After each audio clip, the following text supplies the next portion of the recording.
دعايتنا آمينس جي شيرس قولي رب سيعمل كيسو. بسم الله والصلاة والسلام على أشرف الأنبياء والمرسلين سيدنا ونبينا محمد وعلى آله وصحبه أجمعين. أما بعد أبلين كيكا قالي ربين قد أنا دعائي سيرو ديرا قد أتشاجر تهون دي سنف كيبالي يا دا مراد سني قوتي كايو كي سنگلماني سني جيه تفقات سني إيسي tajabaatti isinii laaffisee bultii teessan isinii bareechee ilmaan keessan isinii qaceelchee ka ilmaan hin qabne ilmaan isinii kannee ka bultii hin qabne bultii bareedduu isiniif kannee isinaa gammachiisu.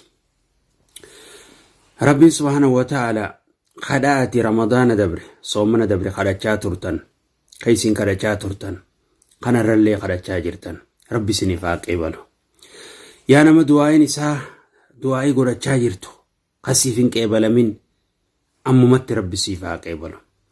Ammumatti rabbiin nama du'aayii isaa qeebalee ofirraa si haa godhu. Rabbiin subhaanahu wa ta'aalaa nama gartee kaayyoo isaa galmaan ga'ee fi addunyatti illee gammachuu hirkatee akhiratti illee gammadu rabbi isin haa godhu. Rabbii waa dhabaan fuula namaa isin hin dhaabin. Xiqqeenyaan rabbi fuula namaa isin hin dhaabin. Rabbiin addunyatti isin waa sattaru akhiratti illee rabbi nu waa sattaru. Waa dhabaan fuula namaa rabbi isin hin dhaabin.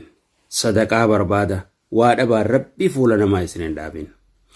Waan isin xiqqeessu rabbi isin irraa haa qabu. Waan addunyaa tanarra isin xiqqeessu ta akhiratti isin xiqqeessu rabbi isin irraa haa qabu. Jaartii isin xiqqeessu rabbi isin irraa haa qabu. Jaarsa isin xiqqeessu rabbi isin irraa haa qabu. Ilmaan isin xiqqeessu rabbi isin irraa haa qabu.